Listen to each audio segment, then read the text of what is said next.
병원을 갔더니 의사 선생님이 이렇게 얘기하시는 거죠. 환자분 특발성 폐섬유화증 진단받았는데 특발이라는 거는 원인을 알 수가 없어요. 라고 해서 좌절하시면 안 된다는 거죠. 당연히 가능합니다.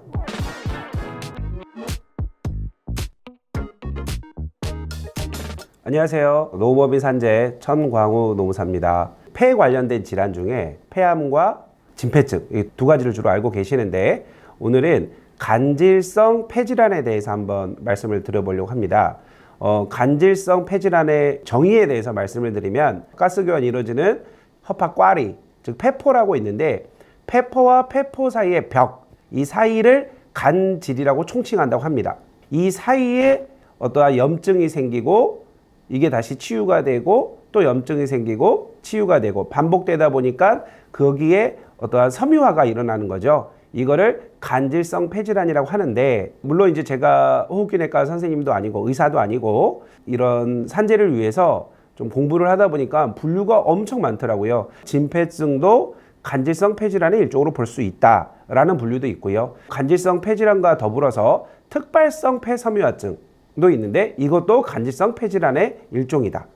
이런 식으로. 근데 중요한 건 지금 여기는 어떠한 의대 본과 수업이 아니잖아요. 산재이냐 아니냐를 제가 말씀을 드리고 있기 때문에 그런 분류를 떠나서 자, 간질성 폐질환이라는 게 있고 간질이라 하면 폐포와 폐포 사이에 여기에 염증이 생기고 회복이 되고 또 염증이 생기고 회복이 되고 하다 보니까 섬유화가 진행된다. 이게 우리 뭐와 비슷하죠? 진폐증의 정의와 비슷하지 않습니까?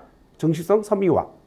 진폐증이죠. 그래서 진폐증도 간질성 폐질환의 일환이고 또 진단서를 봤더니 노무사님 간질성 폐질환도 아니고 진폐증도 아니고 특발성 폐섬유화증입니다 라고 했을 때는 특발성이라 하면 원인 불명, 즉 원인은 알 수 없지만 폐에 섬유하게 생겼다. 이게 바로 특발성 폐섬유화를 이해하시면 되는 거예요.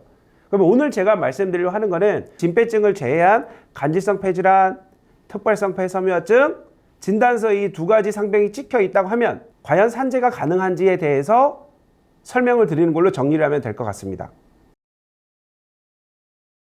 이제 그럼 첫 번째로 과연 어떤 분에게 간질성 폐질환이 생길까? 가장 대표적인 거는 분진이겠죠. 분진. 자, 분진이고 대표적인 직업군. 이제 여기서 말한 대표적인 직업군이라 하면 제가 우리 법인에서 수행했던 직업을 가지고 말씀을 드려볼게요. 주물공 사례가 있었고요. 그리고 지금 저희가 진행한 것 중에 하나는 플라스틱 성형하는 제조업이었습니다.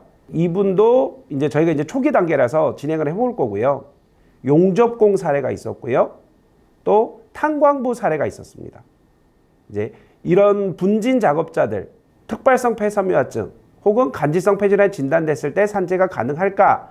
여부가 오늘의 포인트가 되겠죠. 자, 분진이라는 유해 물질이 있습니다. 즉 분진이라는 업무 관련해서 발생할 수 있는 유해 요인이잖아요. 그럼 이 분진의 경우에 유발될 수 있는 질병 대표적으로 진폐증 가능하죠.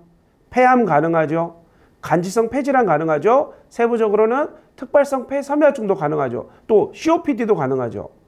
그러면은 분진이라는 물질에 노출되었을 때 이 상병이 다 5가지가 다 진단된다면 5가지 다 신청이 가능한가요? 당연히 가능하죠. 당연히 가능합니다. 통상적으로 진폐를 많이 신청하는 직업군 탄광부의 경우에 이분은 대전에 거주하신 분이었고 강원도 삼척에 있는 모 탄광에서 근무를 하셨고 퇴직 이후에 그냥 대전으로 가신 거예요.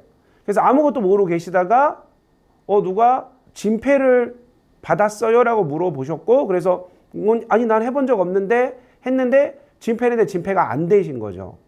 근데 이분은 특발성 폐섬유화증 진단도 받은 상태였고 그래서 저희가 이제 투트랙으로 진행을 했거든요. 일단은 진폐증에 대해서 이의제기, 즉 병영 이의제기가 가능한지 여부를 저희가 사건을 했었고 되면 이제 진폐로 가면 되잖아요. 근데 그게 안 되면은 특발성 폐섬유화증을 일반 산재를 신청을 하겠다라고 어머님 말씀을 드렸고 병영 이의제기 소송은 그 사건은 안 됐습니다.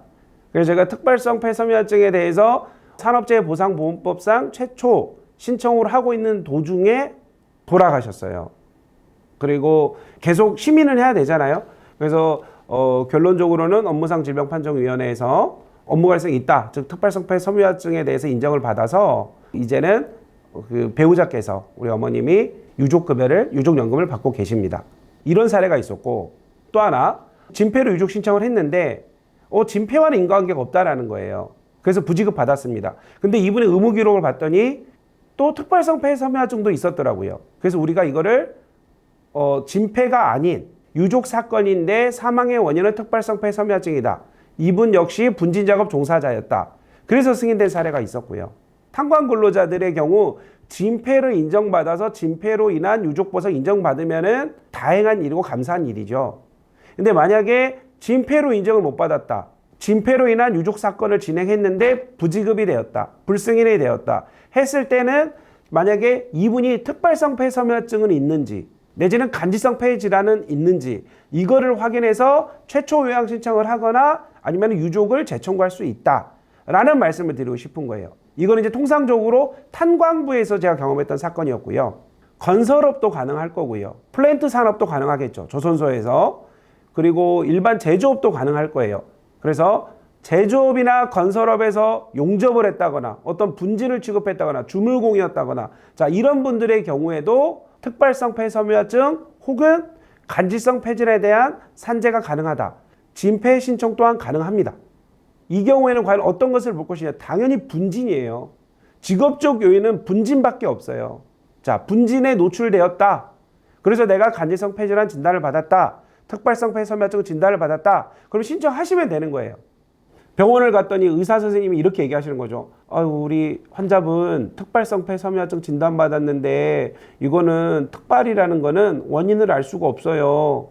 여러 가지 원인이 있거든요. 근데 어떤 원인인지 모르겠어요. 라고 해서 좌절하시면 안 된다는 거죠. 저희는 그거를 직업적 요인으로 주장을 충분히 할 거고 해서 받아들여진다고 생각하고 있으니까요. 첫 번째, 전통적인 진폐를 주장했던 직업병의 직업군. 대표적으로 탄광부가 있어요. 근데 진폐가 안 나와. 진단이 안 된대요. 그리고 진폐로 인해 유족보상을 했는데 부지급이 되었어요. 그럼 이 경우에는 진폐가 아닌 혹시 특발성 폐섬유화증이나 간질성 폐질환이 있다면 그걸로 저희들이 한번 해볼 수 있고요. 자, 두 번째로 제조업, 건설업, 조선업 상관없습니다. 용접 흉도 포함되는 어떠한 분진의 경우라면은 이 경우도 진폐도 가능하다. 즉 진폐와 진폐 외에 어떠한 특발성 폐섬유화증, 간질성 폐질환 항상 몰고 가야 된다. 같이 다닐 수 있다라는 말씀을 드리고 싶고요. 결론적으로 분진에 종사한 사람은 진폐가 됐건 간질성 폐질환이 됐건 특발성 폐섬유화가 됐건 더 나아가서 폐암이 됐건 COPD가 됐건 가능하다라는 말씀을 드리고 싶고 어떤 분은 이런 생각이 들 수 있죠. 근데 제가 진폐도 있고 특발성 폐섬유화증도 둘 다 있으면요. 둘 다 있으면 둘 다 가능하죠. 근데 뭘로 해야 되죠? 요양이라는 게 동시에 결정된다 할지라도 휴업급여를 2배로 받지는 않지 않습니까? 그러면 여러분들은 뭐를 아셔야 될까요? 맞아요. 연금수급권자가 있는지 진폐라면은 혹시 광업 종사자로서 위로금 대상자가 되는지 이게 중요하겠죠. 만약에 진폐로 주장해서 진폐로 인정을 받는다면 유족의 경우에 유족급의 경우에 연금수급권자가 없으면 이제는 유족연금 안 나오지 않습니까? 그죠? 그리고 진폐의 경우에는 광업이라면 제조업이나 건설업이 아닌 광업이라면은 재해 위로금이라는 일시금이 또 나오잖아요. 그리고 만약에 급수가 높다면은 그게 더 유리할 수도 있어요. 자, 이해되셨죠? 제가 드리고 싶은 말씀, 진폐 그리고 특발성 폐섬유화증, 진폐 그리고 간질성 폐질환 이런 것들이 동시에 진단된다라면 과연 무엇을 해야 될까? 둘 다 해야 될까요? 하나만 해야 될까요? 할 때는 요즘 그런 말 하죠. 케바케. 케이스 바이 케이스. 신청인의 상황이 어떤지, 즉 진폐 상태가 어떤지 혹은 유족 급여 수급권자의 그 상황은 어떤지에 따라서 어떤 거를 선택하느냐에 따라 보상이 달라질 수 있습니다. 그 부분을 명시하시면 될 것 같아요. 오늘도 감사드리고 다음에는 더 좋은 내용으로 찾아뵙도록 하겠습니다. 고맙습니다.